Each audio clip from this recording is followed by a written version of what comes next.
నమస్తే welcome to our channel. ఎన్నికలు దగ్గర పడుతూ ఉండడంతో అన్ని పార్టీలు కూడా సర్వేలు నిర్వహించడం కామన్. అయితే ఆయా పార్టీలు నిర్వహించే సర్వేలను బట్టే ఫలితాలు కూడా వస్తూ ఉంటాయి. సో ఏ పార్టీతో సంబంధం లేకుండా స్వచ్ఛందంగా 2019లో సర్వే నిర్వహించి అప్పటి ఫలితాలకు దగ్గరగా వచ్చినటువంటి సంస్థే కేకే సర్వీస్. మరి అదే సంస్థ 2024లో జరగబోయే ఎన్నికల్లో కూడా సర్వేను నిర్వహించింది. సో మరి ఈసారి రిజల్ట్స్ ఎలా ఉండబోతున్నాయి, ఏ పార్టీకి స్కోప్ ఉంది, అక్కడ గ్రౌండ్ రిపోర్ట్ ఏంటి, ఈ విషయాలను తెలుసుకునే ప్రయత్నం చేద్దాం. మనతో ఉన్నారు కేకే సర్వీసెస్ సంస్థ యజమాని కేకే గారు. నమస్కారం అండి. సో ఆంధ్రప్రదేశ్లో ఎన్నికలు అనగానే ముఖ్యంగా కుప్పంలో చంద్రబాబు ఓడిపోతారని ఇక్కడ జగన్ గారు చెప్పడం, పులివెందుల్లో అసలు జగన్కి గెలిచే ఛాన్స్ లేదని చంద్రబాబు గారు అనడం, సో ఇలాంటివన్నీ చూస్తూ ఉంటాం. పవన్ని ఎలాగైనా ఓడించాలని చెప్పి జగన్ కంకణం కట్టుకోవడం, అలాగే లోకేష్ గారిని కూడా. ముఖ్యంగా ఈ 4 నియోజకవర్గాల మీదే అందరి చూపు ఉంటుంది. సో ఆ 4 నియోజకవర్గాల్లో గ్రౌండ్ రిపోర్ట్ ఎలా ఉందంటే ఏం చెప్తారు? అంటే ముఖ్యంగా అంటే మీరు మామూలుగా మనం సంబంధాలు చూస్తున్నప్పుడు మీకు 10 ఎకరాల పొలం ఉందా, లేకపోతే వాళ్ళకి ఒకే కొడుకున్నాడా, ఇలా చూస్తుంటారు కదా. అసలు యాక్చువల్ ఫ్యాక్టర్ ఏంటి? మామూలుగా తను బాగా చూసుకుంటాడా, మంచివాడా, 10 మందితో గొడవలు పెడితే వాడు సారీ చెప్తాడు, ఇవి కదా ఫ్యాక్టర్స్. అంటే నిజంగా ఇట్లా పొలిటిక్స్లో కూడా అసలు మనం మేము వస్తే గవర్నమెంట్లో ఇవి చేస్తాం, మేము ఆల్రెడీ ఇవి తప్పులు చేసాం సారీ అండి, ఈసారి ఇవి చేస్తాం, ఇవి ఫ్యాక్టర్స్ లేవన్నమాట. అంటే జగన్మోహన్ రెడ్డి ఓడిపోతున్నాడు, లేదా చంద్రబాబు నాయుడు వేస్ట్, లేకపోతే వీడు ఓడిచ్చారు, లేదా వీడు అనవసరం, అసలు టాపిక్స్ వీళ్ళు ఏం చేస్తున్నారో ముందుకు రావట్లేదు. ప్రజలు కూడా ఇట్లా యూట్యూబ్ ఛానల్స్లో చూసినప్పుడు వాళ్ళు కూడా అవే అవే తమిళకి ఇంట్రెస్ట్ చూపిస్తారు కాబట్టి నాయకులు కూడా అవే తీసుకెళ్ళిపోతున్నారు. కుప్పంలో చంద్రబాబు నాయుడు ఎంత స్ట్రాంగో పులివెందులో జగన్మోహన్ రెడ్డి అంతే స్ట్రాంగ్ ఉంటారు, లేకపోతే ఆయన ఎంత స్ట్రాంగ్ ఈయన స్ట్రాంగ్, వాళ్ళ నియోజకవర్గం వాళ్ళు ఓన్ చేసుకుంటారు. ఎందుకంటే ఈరోజు ఒక్క రోజుతో వచ్చింది కాదు, దాదాపుగా 40 సంవత్సరాల నుంచి వాళ్ళ లీడర్స్ వాళ్ళ ఎప్పటి నుంచో ఉన్న నియోజకవర్గాలు. సో వీటితో కనెక్ట్ అయ్యి ప్రజలు అసలు మిగతా నియోజకవర్గాలు వాళ్ళ ఎమ్మెల్యే క్యాండిడేట్ ఎవరు, వాళ్ళు ఎవరు చేయబోతున్నారు, వాళ్ళ నిజంగా నియోజకవర్గానికి ముందు తీసుకెళ్ళేదానికి ఏ ప్రణాళికలతో వస్తున్నారు, అక్కడ ఉన్న వాటర్ సమస్యలు ఏంటి, మున్సిపాలిటీ సమస్యలు ఏంటి, ఈ ముందు బయటపడుతున్నారు, చెప్పలేకపోతున్నారు. అయితే ఇప్పుడు ప్రధానంగా లాస్ట్ టైము 151 సీట్స్తో విన్ అయ్యారు జగన్ గారు. ఈసారి ఇక్కడ కూటమి, ముఖ్యంగా అసలు ఈ కూటమి అయ్యేసరికి గెలుస్తుందా లేదా, అంటే కూటమి అయింది కాబట్టి జగన్ని ఎలాగైనా ఓడించగలరు అని బాగా పోటాపోటీగా చర్చలు అయితే ఏపీలో నడుస్తున్నాయి. సో దేనికి స్కోప్ ఉందంటారు అక్కడ? అంటే ఆబ్వియస్లీ కూటమి అడ్వాంటేజేనండి. మనకు జనసేన టీడీపీ కూటమి ఒక ఫార్మేషను కొంచెం టైం తీసుకుంది, ఆబ్వియస్గా టైం తీసుకుంది కాబట్టి కింద ఉన్నటువంటి లోకల్గా ఉన్నటువంటి విలేజ్ లీడర్లో కూడా ఇద్దరు కనెక్ట్ అయ్యేదానికి ఆస్కారం ఉంది. అంటే వాళ్ళిద్దరి మధ్య రిలేషన్ బాండింగ్ వచ్చేదానికి, మేము మీతో పనిచేస్తామని లేదా మీరు అడిగిన నేను మీరు మొజ్జగిచ్చేదానికి టైం ఫ్యాక్టర్ ఉంది. బీజేపీ వచ్చేసరికి లాస్ట్ మూమెంట్లో వచ్చేసరికి చివరి క్యాడర్ వరకు కలిసే అంత టైం లేదు. ఎందుకంటే లోకల్గా ఉన్నటువంటి బీజేపీ, టీడీపీ, జనసేన క్యాడర్లు కూర్చొని కలిసి పనిచేయాలంటే ఆ ఎమ్మెల్యే తరపున ఎవరైతే ఉన్నారో ఆయన తాలూకు మనుషులు కలవాలంటే టైం ఫ్యాక్టర్ కావాలి. సో బీజేపీ కలవడం వల్ల మటుకు అంత టైం ఫ్యాక్టర్ లోకల్ లీడర్ వరకు అడ్వాంటేజ్ ఉండదు. కానీ జనసేన బీజేపీ కాంబినేషన్ మటుకు టీడీపీకి మచ్ ఫెచ్చింగ్ దాన్ జనసేన. సో మీరు ఇలా చెప్తుంటే ఇంకొక మాట ఏమి వినిపిస్తుంది అంటే ఓట్ ట్రాన్స్ఫర్ జరిగిద్దని చెప్పి కలిసాయి కూటమి, కానీ ఓట్ ట్రాన్స్ఫర్ ఎలా జరుగుతుందో అసలు జరిగే అవకాశమే లేదు అని కూడా వైసీపీ అంటుంది. అది నిజమే అంటారా? అంటే జనసేన అలాగే టీడీపీ ఆబ్వియస్లీ జనసేన కార్యకర్తలు కానీ, జనసేన నమ్ముకున్న ప్రజలు కానీ, జనసేన ఫాలోయర్స్ కానీ, లీడర్స్ కానీ 5 సంవత్సరాల ముందు 175 నియోజకవర్గాల్లో మనం పోటీ చేయబోతున్నాం, ఖచ్చితంగా మనం ముందుకెళ్తున్నాం, 175 మనం పోటీ చేస్తాం, ఎన్ని వస్తాయో లేదు పక్క సంగతి అన్నట్టు ఉండేవాళ్ళు. ఖచ్చితంగా దాని ఫస్ట్లో ఒక 50-60 వస్తాయిలే మన వాళ్ళకి అనుకున్నప్పుడు కానీ పొత్తులకు ఓకే, కాకపోతే ఒక 50-60 వస్తాయి, మన సపోర్ట్ లేకుండా ఉండరు అనుకున్న కాడి నుంచి 50-30 కాడి నుంచి చివరికి పవన్ కళ్యాణ్ గారు పక్కన పెడితే 20 సీట్లకు వచ్చిన దానివల్ల ఎంతో కొంత సెక్షన్ పీపుల్ దానికి కోపంగా ఉన్నారు. ఇప్పుడు మీకు 30,000 శాలరీ ఇచ్చి మీదే పక్కన పొజిషన్లో ₹1,00,000 శాలరీ ఇస్తున్నారు అనుకోండి, మీకు ఎంతో కొంత కోపంగా ఉంటుందా ఉండదా? సో మీరు వచ్చేది నేను వస్తాను గంట లేట్గా వస్తాను, నాకు అంత శాలరీ ఇస్తారా అని అంటారు. ఆమెకి ఇచ్చి అంత ఇస్తున్నారా, నాకు ఆమెకి ఇస్తారు, ఆమెనే తొందరగా తెచ్చుకుని అంటారు. అట్లాగే వీళ్ళు ఆబ్వియస్గా ఆ అలక, ఆ కోపం, ఆ బాధ, ఆ వేదన ఉంటుంది. ఎందుకంటే మనకు అనుకున్న సీట్లు అలాగే 175 ఎక్కడ 20 ఎక్కడ వచ్చాయని చెప్పి. సో వీళ్ళ సపోర్ట్ లేకుండా రేపొద్దు టీడీపీ వస్తే మనం ఎందుకు పోటీ చేసాం, ఎందుకు వచ్చిందాం అని ఉంటుంది ఆబ్వియస్గా. సో ఆబ్వియస్గా కానీ టీడీపీ పర్స్పెక్టివ్కి వచ్చేసరికి ఖచ్చితంగా టీడీపీకి జనసేన ఖచ్చితంగా కావాలి కాంబినేషన్లో. సో కాబట్టి టీడీపీ ఓట్ బ్యాంకింగ్ ఖచ్చితంగా జనసేనకి ఎక్కడైతే 20 నియోజకవర్గాల్లో పోటీ చేస్తుందో ఖచ్చితంగా ట్రాన్స్ఫర్ అవుద్ది మేజర్.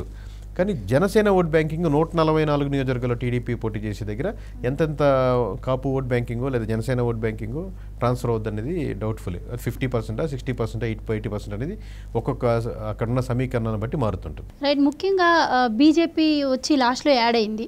సో మీరు ఇందాక చెప్పారు లాస్ట్లో యాడ్ అవ్వడం కూడా ఒక మైనస్ అని. ఇది కాకుండా మళ్ళీ ఇంకా బీజేపీకి 1% కూడా ఓట్ శాతం మైనస్ ఏంటమ్మా, నేను సారీ మిమ్మల్ని ఆపుతున్నందుకు.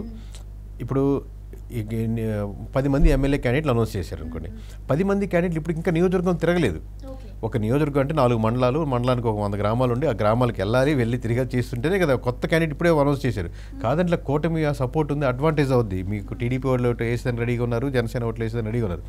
బట్ మీరుంటే ఫేస్ తెలియాలి కదా, ఫస్ట్ నియోజకవర్గంలో తిరిగి చేస్తుంటేనే కదా. చాలామంది ఒక 50% వరకు ఇంకా నియోజకవర్గం తిరిగిన వాళ్ళు లేరు, ఇంకా వెళ్ళిన వాళ్ళు లేరు. ఇంకా మకాములు ఇప్పుడిప్పుడే మార్చుకుంటున్నారు అక్కడికి. వాళ్ళకి వస్తో లేదు మొన్నడా తెలియదు కాబట్టి పెద్ద మామూలు రిలాక్స్గా ఉన్నారు. అసలు బీజేపీ లైన్లో లేదు కాబట్టి వాళ్ళ పనులు ఉండరు, వాళ్ళ బిజినెస్లో ఇంకోటి చూసుకుంటారు. సో ఆ ఫ్యాక్టర్ వల్ల అటువంటి డిసడ్వాంటేజ్ అంటున్నాను. ఇంకొంచెం ముందుగానే చేసుకోండొచ్చు కదా అని. సో బీజేపీకి 1% కూడా ఓటు శాతం లేదు అని అంటున్నారు. దట్టు మైనార్టీ ఓటు టీడీపీకి దూరం అయ్యే అవకాశం ఉంది అని కూడా వార్తలు వినిపిస్తున్నాయి. ఏం అంటే 1% అనేది కరెక్ట్ కాదండి. ఎందుకంటే ఇప్పుడు మొత్తం మీద ఆంధ్రప్రదేశ్లో ఓటింగ్ 1% పడింది కాబట్టి బీజేపీ మద్దతుదారులు 1% ఉంటారనుకోవడం తప్పు. ఎందుకంటే బీజేపీ ఇప్పుడు ఓవరాల్గా ఇక్కడ పోటాపోటీలో లేదు కాబట్టి ఆబ్వియస్గా టీడీపీ వర్సెస్ వైసీపీ లేదా ఇట్లా జరుగుతుంది కాబట్టి పోటాపోటీ లేనప్పుడు ఆబ్వియస్గా కాంగ్రెస్ కూడా పోటాపోటీ లేనప్పుడు వాళ్ళు కూడా 1% పడిపోద్ది. That doesn't mean that Congress అయినా కమ్యూనిస్టులు అయినా పోటాపోటీలో లేరు కాబట్టి వాళ్ళకి 1% కాబట్టి వాళ్ళకి సభ్యులే లేరని కాదు. బట్ పోటాపోటీ లేదు కాబట్టి పోటీలో ఉంటే వాళ్ళకి ఆబ్వియస్గా ముందుకు వస్తారు. అట్ ది సేమ్ టైం ఇప్పుడు మన రామ మందిరం ఉంది, దానికి కనెక్ట్ అయిన వాళ్ళు చాలామందే ఉండుంటారు. అలాగే బీజేపీ మతం పరంగా ఇది కరెక్ట్గా ఉంటుంది, ఇది దేశం అని ఫీలింగ్ ఆ భావజాలంతో ఉండేవాళ్ళు ఎక్కువ మందే ఉండుంటారు. బట్ పోటాపోటీ లేదు కాబట్టి వాళ్ళకి ఓటు ఉండదు. అట్ ది సేమ్ టైం మీరు చెప్పిన పాయింట్ యాక్సెప్టబుల్ ఏంటంటే ఇన్ని రోజులు ఒక జనసేన తరపున ఎవరో ఒక ముస్లిం ఫ్యామిలీస్ ట్రావెల్ అవుతున్నారు అనుకోండి. ఆబ్వియస్గా బీజేపీతో కనెక్ట్ అయిన తర్వాత రెండో రోజు నుంచి వాళ్ళు వెళ్ళడం ఆపేస్తారు. ఎందుకంటే ఆబ్వియస్గా కమ్యూనిటీస్ పరంగా ఉన్నటువంటి పార్టీస్కి కమ్యూనిటీస్ పరంగా ఉన్న డిసడ్వాంటేజ్ కూడా మీరు క్యారీ చేయాల్సి వస్తుంది. సో ఆ మైనస్ పాయింట్ ఇక్కడ త్రిబుల్ తలాక్ ఇష్యూ కావచ్చు, అలాగే జమ్మూ కాశ్మీర్ ఇష్యూ కావచ్చు, ఇవి ప్లస్ అయ్యే ఛాన్స్ లేదంటారా? అంటే ఇవి ఫ్రంట్ ఫేస్లో ఉండవు. అదే బీజేపీ అటాచ్ అయినప్పుడు ఆబ్వియస్గా వీళ్ళు డిటాచ్ అవుతారు. మీకు నచ్చని ఫ్రెండ్తో వాళ్ళు వెళ్తున్నప్పుడు నేను రాలే మీరిద్దరు క్యారియర్ అంటారు కదా. బికాస్ కారణం ఏంటంటే ఈ అబ్బాయితో ప్రాబ్లం అని కాదు, లేకపోతే ఆ అబ్బాయితో మీకున్న గొడవలతో మీరిద్దరు నేను రాను, మీకున్న గొడవలతో మీరు డ్రాప్ అయిపోతారు. సో అలాంటి డ్రాపింగే కానీ ఎమోషనల్లీ మనం ఫ్రంట్ ఫేస్లో మన సౌత్లో ఈ ఫ్యాక్టర్స్ తక్కువ అనమాట. రైట్. వైసీపీ విషయానికి వస్తే లాస్ట్ టైం 151 సీట్లు గ్రాండ్ విక్టరీ కొట్టింది. ఈసారి చూసుకుంటే అన్ని సీట్లు రాకపోవచ్చు అంటున్నారు. చాలా మంది ఎమ్మెల్యేల్లో అవినీతి కూడా బయటపడిన సందర్భం మనం చూసాం. ముఖ్యంగా డ్రగ్స్ ఇష్యూ రాష్ట్రాన్ని కుదిపేసింది. సో వైసీపీ పరిస్థితి ఎలా ఉండే ఛాన్స్ ఉంది? 100% ఈసారి 151 వస్తాయని ఎవరు ఒప్పుకోరు, అది నమ్మరు, చెప్పినా కరెక్ట్ కాదు. టార్గెట్ పరంగా ఎవరైనా 175 కొడదాం, మనం కుప్పల్లో కొట్టేద్దాం, లేదా వాళ్ళు ఇక్కడ కొట్టేద్దాం అనుకోవడం తప్పలేదు. ఎందుకంటే ఎమోషనల్లీ కనెక్ట్ చేయడానికి వైనాట్ 175 అని లేకపోతే ఇక్కడ ఓడిచ్చేద్దామని పులివెందులు ఓడిచ్చేద్దామని చెప్తారు. కానీ 151 వచ్చే పొజిషన్లో ఎవరూ లేరు, ఏ పార్టీ లేదు. రైట్. ఇక్కడ కొంతమంది ఎమ్మెల్యేల విషయానికి వస్తే నగరీలో కూడా రోజాకి కొంచెం వ్యతిరేక పవనాలే వీస్తున్నాయని చెప్పుకోవచ్చు. కొడాలి నాని కావచ్చు, అమర్నాథ్ కావచ్చు. సో వీళ్ళ పరిస్థితి ఎలా ఉంటుందంటారు?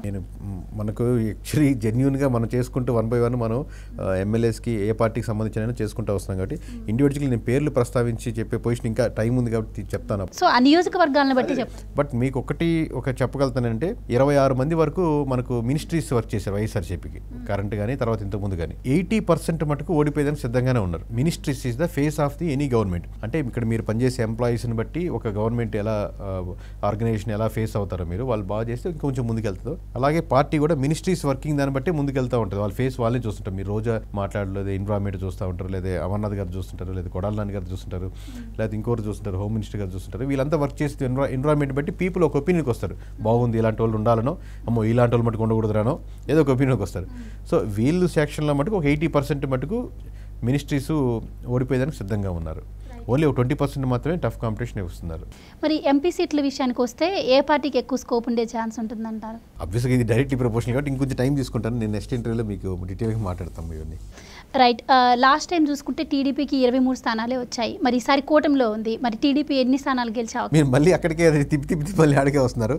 నేను నెక్స్ట్ టైం తీసుకుని నెంబర్స్ ఆబ్వియస్గా ఇప్పుడు ఒకటి చెప్పమ్మా, ఎవరు గెలిచినా కానీ 100 సీట్లు గ్యారెంటీ దాటుతాయి. టీడీపీ గెలిచినా జనసేన సంబంధం లేకుండా గెలుస్తుంది, వైసీపీకి వచ్చినా కానీ 100 సీట్లు దాటుతాయి, దాంట్లో ఇబ్బంది లేదు. ఇప్పుడు నెంబర్ అనేది ఇంకొంచెం కొంచెం ఎర్లీగా ఉంది. ఇప్పుడే మనం ఇండివిజువల్గా నియోజకవర్గాలు మన అందరూ అప్రోచ్ అవుతూ ఒకటి చేసుకుంటూ వస్తున్నాం.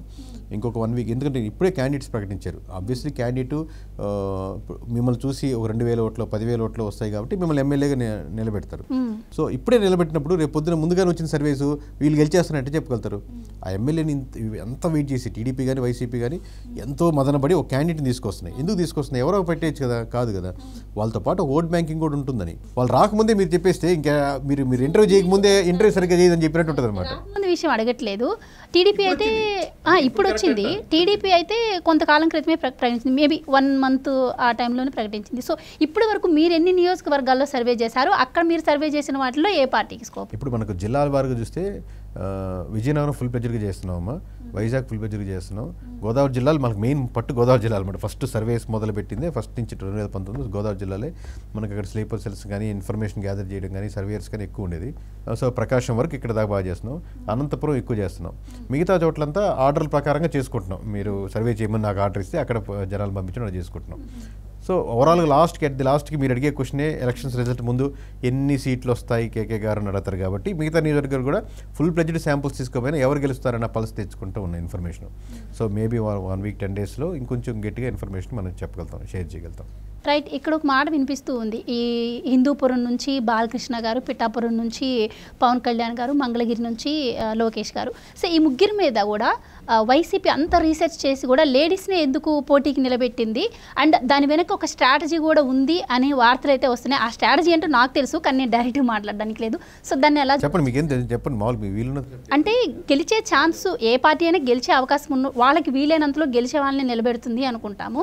కానీ ఇక్కడ గెలిస్తే ఒక అబ్బాయి మీద ఒక లేడీ గెలిచింది, ఓడిపోతే ఒక లేడీ కింద ఒక అబ్బాయి ఓడిపోయాడు, ఎలా ప్రచారం చేసుకునే ఛాన్స్ కూడా ఉంటుంది చేసుకోవచ్చు. బట్ ఇన్ జనరిక్ ట్రూ చెప్పాలంటే మీ నియోజకవర్గంలో అమ్మాయి ఒక నిలబడ్డారు అనుకోండి, అమ్మాయిలంతా అమ్మాయికి ఓటేస్తారా? లేదు కదా.